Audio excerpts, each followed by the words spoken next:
Welcome back to another episode of the Believe in FCS Football podcast. I'm Joe DeLeone, joined by my good friend, Mr. Sean Anderson, with the abrupt start there. Sean, I know it's been a rough stretch lately after finding out that you almost had Deshaun Watson, and then you didn't get Deshaun Watson. How are you holding up? You keep on playing games with me, Joe. You keep on asking me stupid questions before we go live, and then you start off a show asking me about my favorite football team that there is. That's fine. And you also got rid of Matt Ryan. I forgot to add that part. Yeah. Hey, here's the situation. We're doing the thing this year. It is what it is. We got Mariota this year. It's fine. It's fine. Still got Kyle Pitts. But I haven't experienced the pain of watching Saquon Barkley come to my team, have the rookie year that he had, and then now you're going to trade him, and then watching Odell Beckham Jr. get drafted by my team, and then watching him go win a Super Bowl in LA, and then watching the Giants draft Daniel Jones, and then watching him fumble the ball 2 times a game, and then watching the Giants eventually slowly become the worst team in New York. If you were going to ask me what team I would rather have right now in New York, it would be Buffalo, the Jets, then the Giants. So I don't want to hear zip out of you, because I would still rather have Atlanta than Carolina and New Orleans. So how you feeling? I've watched 2 Super Bowls and haven't watched a 28-3 self-destruction in a Super Bowl. So I don't know where you were coming with that, but none of that hurts me because the Falcons are 28-3 and then never recovered. So I don't know how you can sit amongst your throne of whatever it is made of. Crap, apparently. For a decade, Atlanta football was relevant in December and January. For a decade, the Giants have been losing and losing and losing, and I believe since the boat picture, they have the worst record in the NFL, which is can't always be consistent. Which is somewhat hard to believe. I don't know what you think's going to happen now that Matt Jacksonville Ryan's is in the gone. NFL. I don't know what you think's going to happen. Cleveland is in the NFL, and then the Jets since the boat picture have a better record than you. I don't know what you think's going to happen. The Washington football team has had a better record than you. Since the Detroit Lions have had a better record than the New York Giants since the infamous boat picture. The Houston Texans. Oh my God! I don't know what you think is going to happen though. Now that you've gotten rid of Matt it must Ryan. be really fun sharing a stadium with another team. Also, that's really cool. That's unique. Years of crap. Sharing really a stadium. Money. You have nothing of your own. You have like nothing of your own. It's like having a roommate. Nothing of your own. At least the Chick-fil-A is open. And hey, that's not a hack joke at all. That's not hack. It is a hack joke. Sean, we got to talk about FCS football today. This is not just yell at each other. Even though I set it up to be that because I'm a terrible host. Folks, today on the FCS football podcast, we did our North Dakota State discussion show. We're going to talk about the second best team from last year based on the stats, final rankings, the top 25 rankings. That being Montana State, the team that made it all the way to the finals, dealt with a quarterback injury. We're going to cover all that on today's show. Before we do, though, Sean, can you share with our listeners a little bit about Bet Online? I'd love to. As your boy, in his last, I believe, 7 straight bets, not parlays, so I'm not going to include the parlays here. On his last 7 straight bets, has hit them all. I am on a heater. I am betting on college basketball. You know why? Because it's March Madness. You know why? Because I know what I've been watching all season long, and I know everybody that's listening to this show. I know people were talking about the South Dakota State team. Bryant was mixing it up a little at the end of the year. Look, you've been watching some college ball. We're about to hit the Sweet 16. What are you going to do? You're just going to sit down and watch the game? No, get a little action on it. Head on over to betonline.ag. Use your mobile device to sign up today and receive your 50% welcome bonus on your first deposit. Just use our promo code BLEAV, B-L-E-A-V, to get started. It's not just basketball either. BetOnline is your source for hockey, boxing, UFC odds. From sports right down to your favorite Vegas casino games, BetOnline is your #1 online wagering destination. BetOnline, the fastest and easiest way to wager on all your favorite sports and play your favorite games. BetOnline, where the game starts. Hey, Joe, Notre Dame's doing really good in the tournament, man. They are really, really good. On to Frozen Four. The Frozen Four. We've got sure North Notre Dame's win a lot. They're really, we've got really North good. Dakota on Thursday in the Frozen Four in the first round. So that's you guys all were that lucky I care to beat about. Rutgers. On to the Frozen Four. Knew you were lucky to beat Rutgers. That was a Rutgers is a better team than Notre Dame. You guys Alabama got lucky. sucks, and it felt good to beat Alabama, and they should have beat Texas Tech, but they couldn't. Oh, you shouldn't have. No, Texas Tech was undefeated at home. What are you talking about? Texas Tech is the. Was that game at home? It was in San Diego. Shut up! No. Texas Tech is leaps and bounds better than Notre Dame. The flagrant, but they still almost beat them. The flagrant at the end and the missed free throws is what cost them that game. Make your free throws then. Okay, well, they effed that up. They still almost beat them. They played them really freaking close. They held a lead until the final. You thought it was closer than it actually was. It wasn't. Texas Tech. I was watching the game. You don't know basketball, though. You don't know basketball. Well, folks, if you're like me and you need to control your stress levels, you need proper vitamins to help do that. Joe Reed, here we go. Tons of people take multivitamins, but it's important to choose one that is top quality. With one delicious scoop of Athletic Greens, you're absorbing 75 high-quality vitamins, minerals. I was so close. Superfood. Fuck. I'm sure Athletic Greens appreciates this.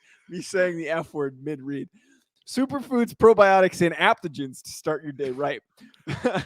See, I was so prepared to make a crack at you and how you don't consume the right. Were you trying to say vittles, which is a southern term for food? I was trying to say minerals. Oh, minerals. God.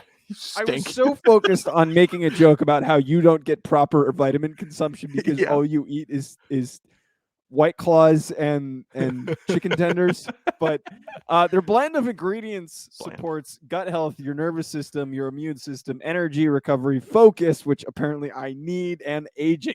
It's also lifestyle friendly and fits a wide range of diets. There's only 1 gram of sugar and no chemicals or artificial anything. Reclaim your health and arm your immune system with convenient daily nutrition. It's just 1 scoop in a cup of water each day. That's it. To make it easy, Athletic Greens is going to give you a free 1-year supply of immune-supporting vitamin D and 5 free travel packs with your first purchase. All you have to do is visit athleticgreens.com/believe. That's BLEAV. Again, that's athleticgreens.com/believe.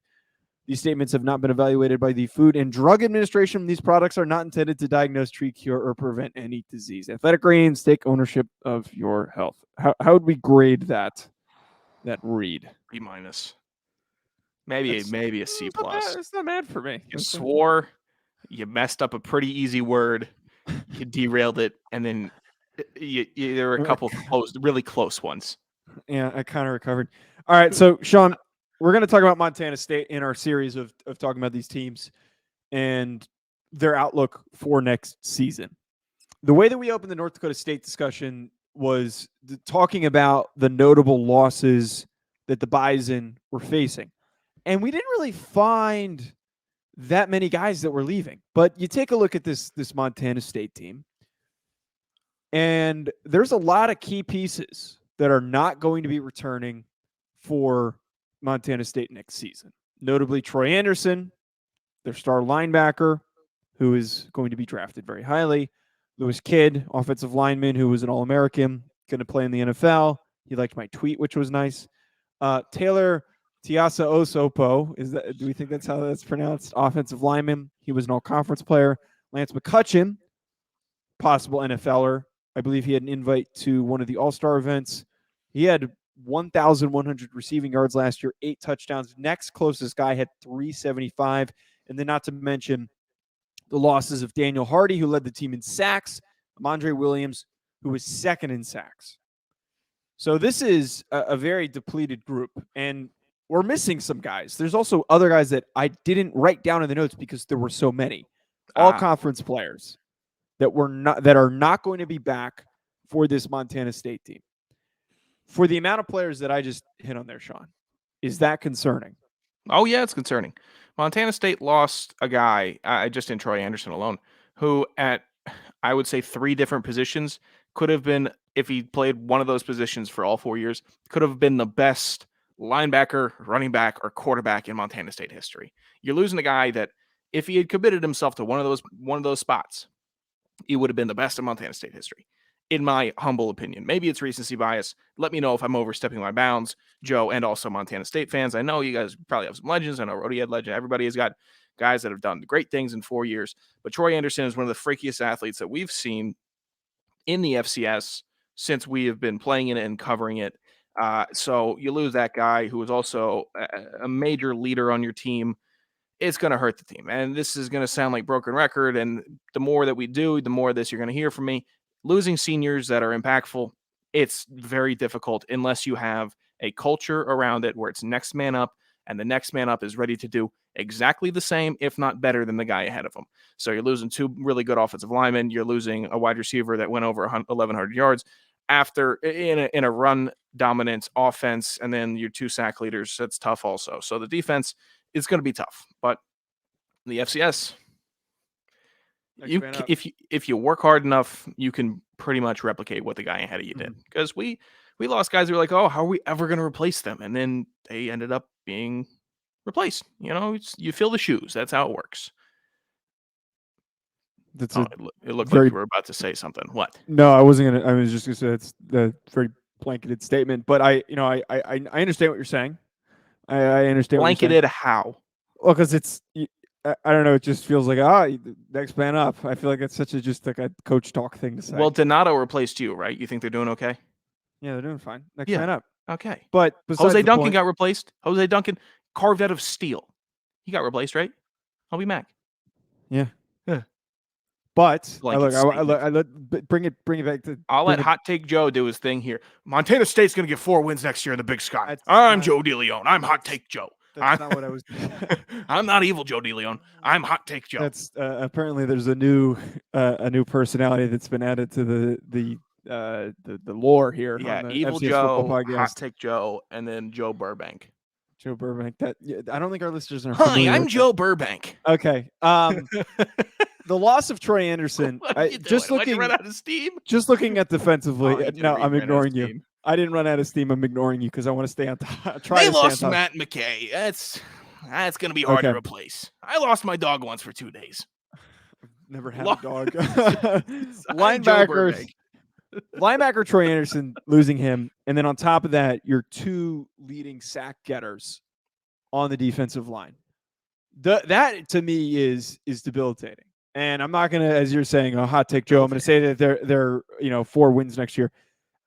Looking at who they're losing that are upperclassmen, that team last year was in a prime position to go on the run that they did. They were built with all these upperclassmen at important positions to lead them to the success that they had.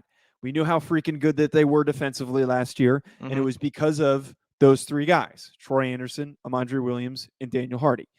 And I think without them, like, you're saying that, next man up. I totally agree with that. That's part of football. Guys are going to step up in those positions. But to lose all 3 of them and the impacts they had, all conference, all Americans, I think that is concerning to me. I'm not saying that they're going to go to 4 wins, but they're not going to have the elite defense that they had last year. It's going to take time when you replace them with young guys. It's just the reality of college football and FCS football. It's going to take time for those guys to get acclimated. Well, elite defenses, especially in college football, do not last long because the offensive coordinators for different teams are very creative. They have a little more, I think they have a little more free range to carve up a defense like that because there's suspect players everywhere. That's how it is. There's mismatches in college football. So elite defenses either get figured out or the guys graduate. It's not like in the NFL, if you have Luke Kuechly, you can have Luke Kuechly for 9 years, and you understand that if you have the pieces around him, then you could still maintain a good to great defense. In college, every 4 years, you're basically hitting a complete reset on the elite defense. I mean,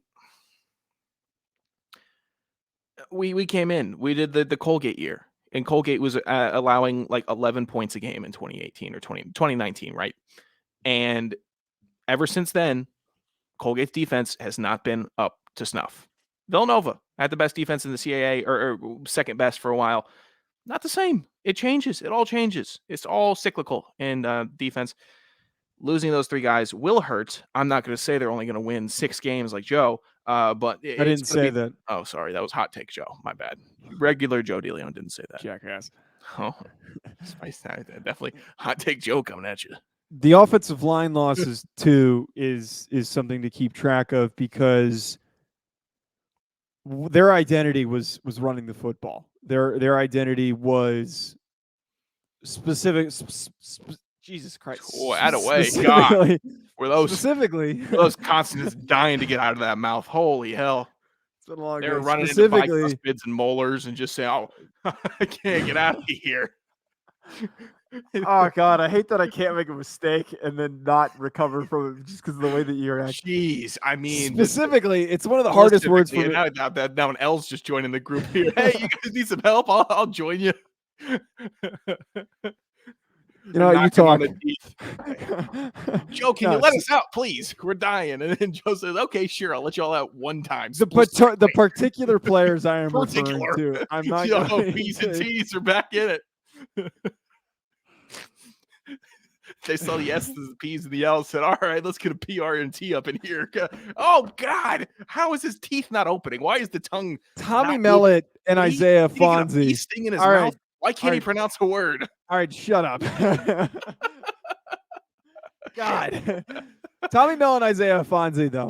There we go. Were the top players amongst this run game, especially during the playoffs. They relied heavily on those guys to perform. And then we had a game where Afonso really wasn't available. They still succeeded against South Dakota State. But they didn't have Mellot when they played North Dakota State because of the early injury he suffered. And we saw the problems that caused. And I am wondering if losing two high-level linemen is going to lead to negative results in their run game. Their run game is not going to be as good next year. These shouldn't be hot takes. I'm not saying they're hot takes. Yeah, well, you're acting like they are. Look, Joe, here's what I see from it. They're typical. If I don't know if they're inside zone team, outside zone, whatever zone team they are running the game, running the ball. You lose two NFL linemen or two offensive linemen to the NFL or CFL or Arena League, not Arena League. What's the AFL? USFL, IFL.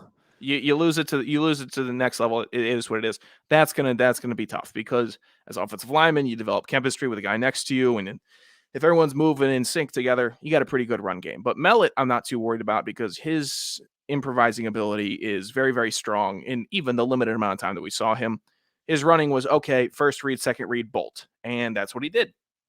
So maybe he's just bolting earlier next year. Maybe he's just bolting quicker. But as I think you and I could project, he'll probably be back there in shotgun in week 1, right? Mm-hmm. You would say so? Yeah. So I think week 1, we'll see Afonso with a touchdown and like 68 yards, depending on who they play, and Mellot with like 110 yards on the ground. Probably an interception and a touchdown. The offense is going to look a little different, but it's just going to be dependent on if Mellot stays the course as a true scrambler or if he decides to sharpen up his game in the pocket, which everybody would expect him to, at least that be his main focus for working on him. And in that vein, Isaiah Fonzie does return, despite him feeling like he's been in school for 8 years. He's a great back. That helps. Tommy Mellot, the star freshman, expected to be the guy leading the squad next season, despite them adding Sean Chambers through the transfer portal from Wyoming.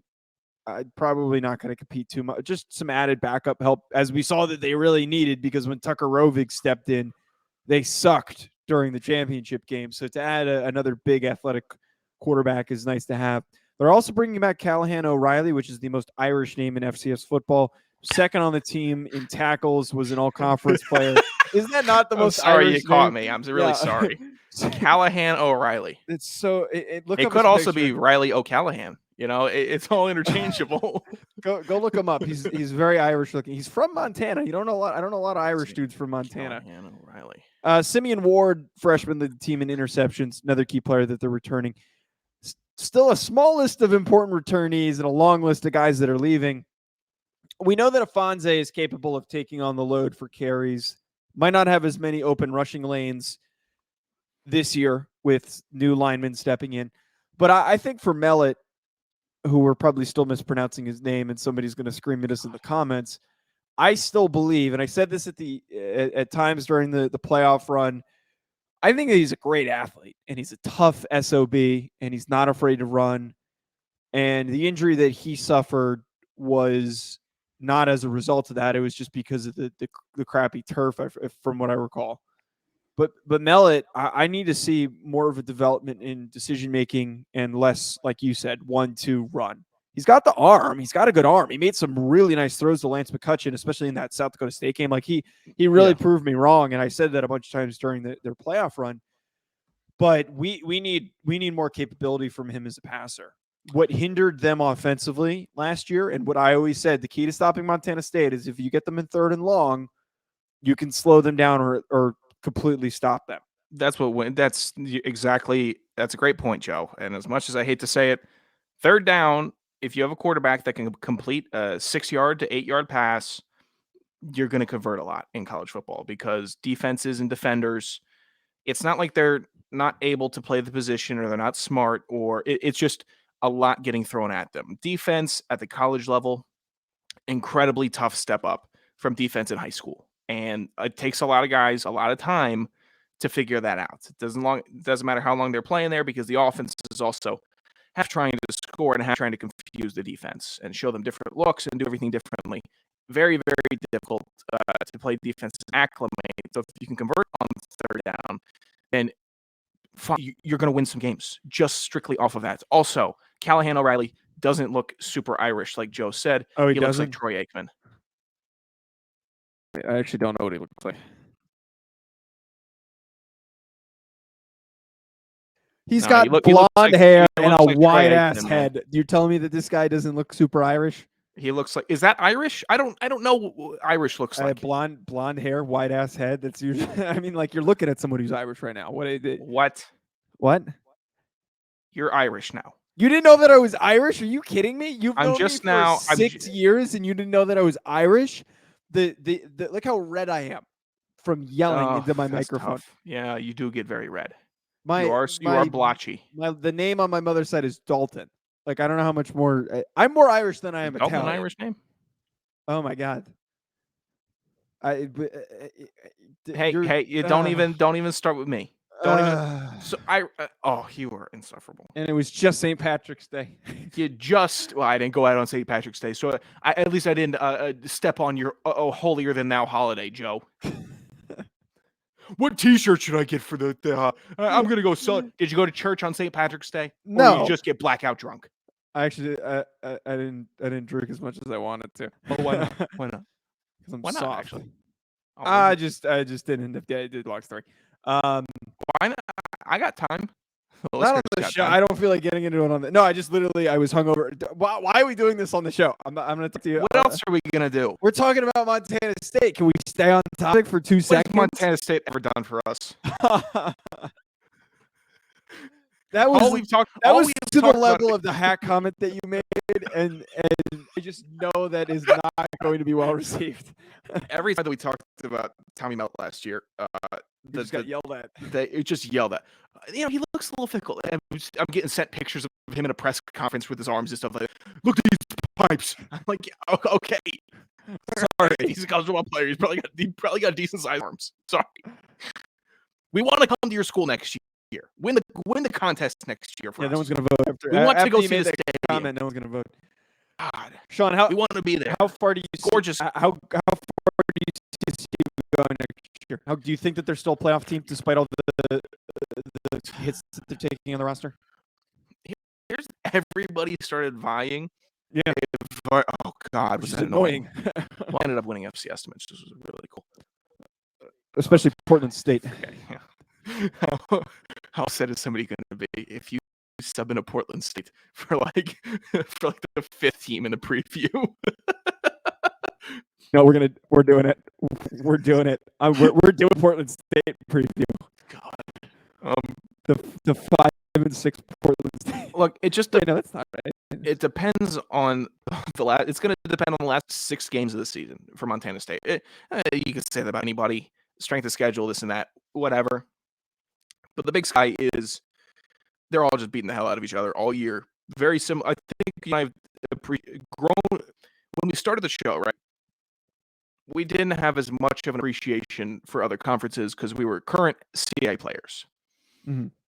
And I think because of that, we felt like the CAA was just the best conference, the toughest conference, the SEC of the FCS. And I think since doing the show, I've grown fonder but I've developed more respect for like the Big Sky. All the other conferences saying, "Oh wow, these teams are really letting each other have it too."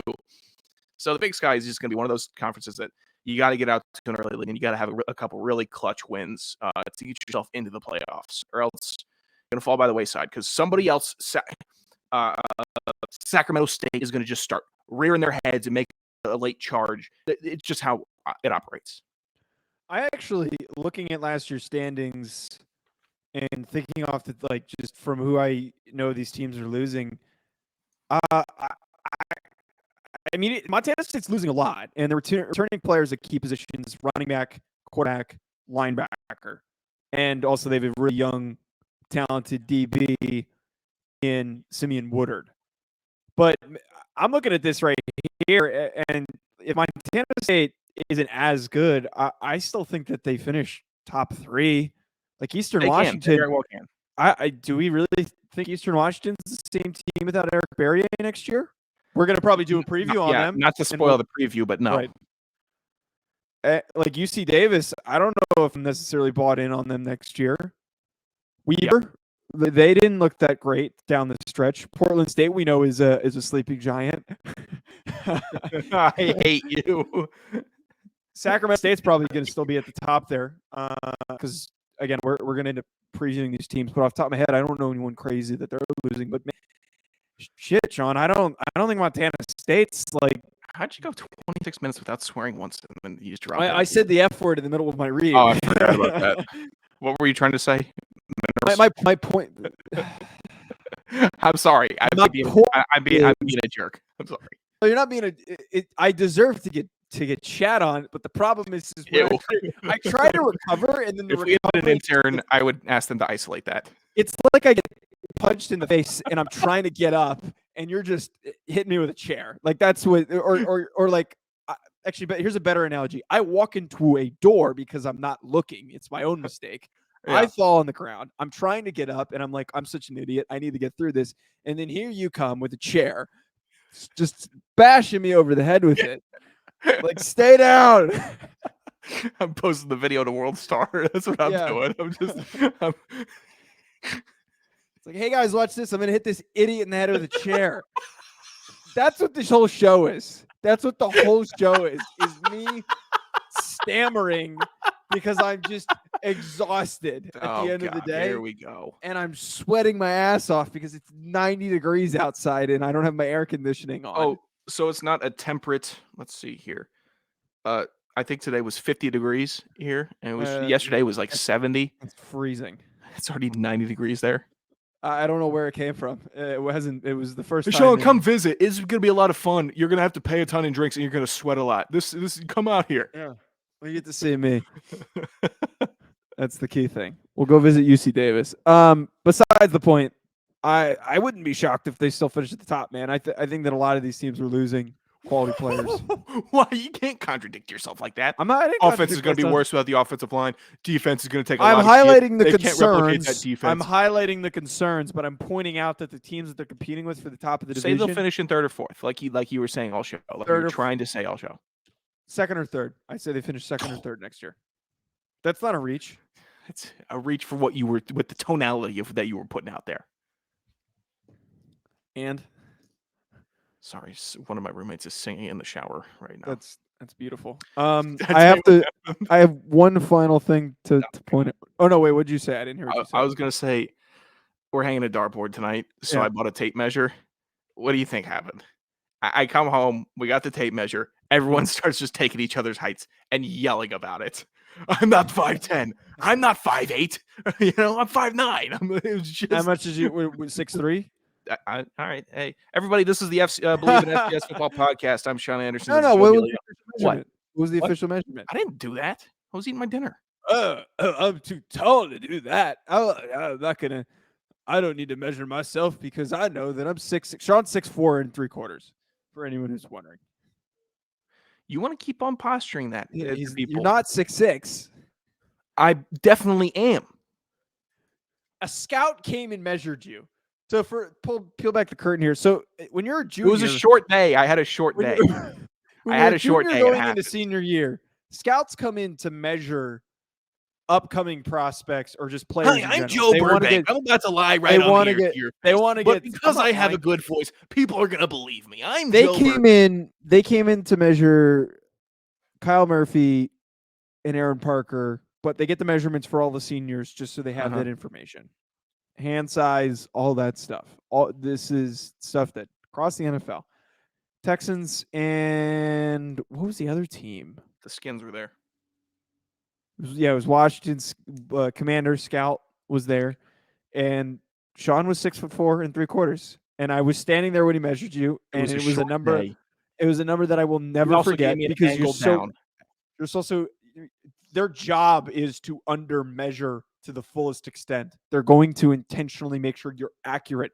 You're not going to the doctor where your doctor can say, "Good job, buddy. You're 6'6". You want Rich a lollipop?" measured me 4 years in a row, all clearly over 6'5". You think Rich could see above where he over 6 foot to measure? Rich had that. He measured me at 6 foot. No, you are not 6 feet tall. You are. I know I'm not. I know I'm not. He measured me at 6 foot. Go look at my roster. It says I'm 6 foot. I'm 5'10" and 3/4. That's what it says, or that's what the scout measured me at was 5'10" and 3/4, and I go off of that number. Well, you go. My hinge bio says 6 foot. Yeah, you are Joe Burbank. You are a liar. You're a lying liar. Why am I like? Okay, wait. To be fair, you're 5'8" or whatever. So you're not 6 feet tall. I am not 5'8". That's just disrespectful to say that I'm 5'8". You saying that I'm 6'4". Wait, okay, we're gonna wrap up after this. Every bit of 6'5". 6'5" and some. I had a short day. Everybody can have a short day. We're gonna wrap up after this, but wait. In all seriousness, like I don't think there's anything wrong with me putting 6 foot on my dating profile, right? Like there's nothing wrong because like if I put under 5'11", I'm gonna not get swiped on because they're gonna think I'm short. They're just gonna immediately assume that I'm 5'8". And I put 6 foot, and I'd rather show up shorter. The problem with it is you lie to yourself. That's the only problem. No, I know how tall I am. I know that I'm 5'10" and 3/4. If you're okay lying to yourself, it's fine. This is the worst podcast out there. I don't know why anyone listens to this. Hack City incoming. Enjoy the.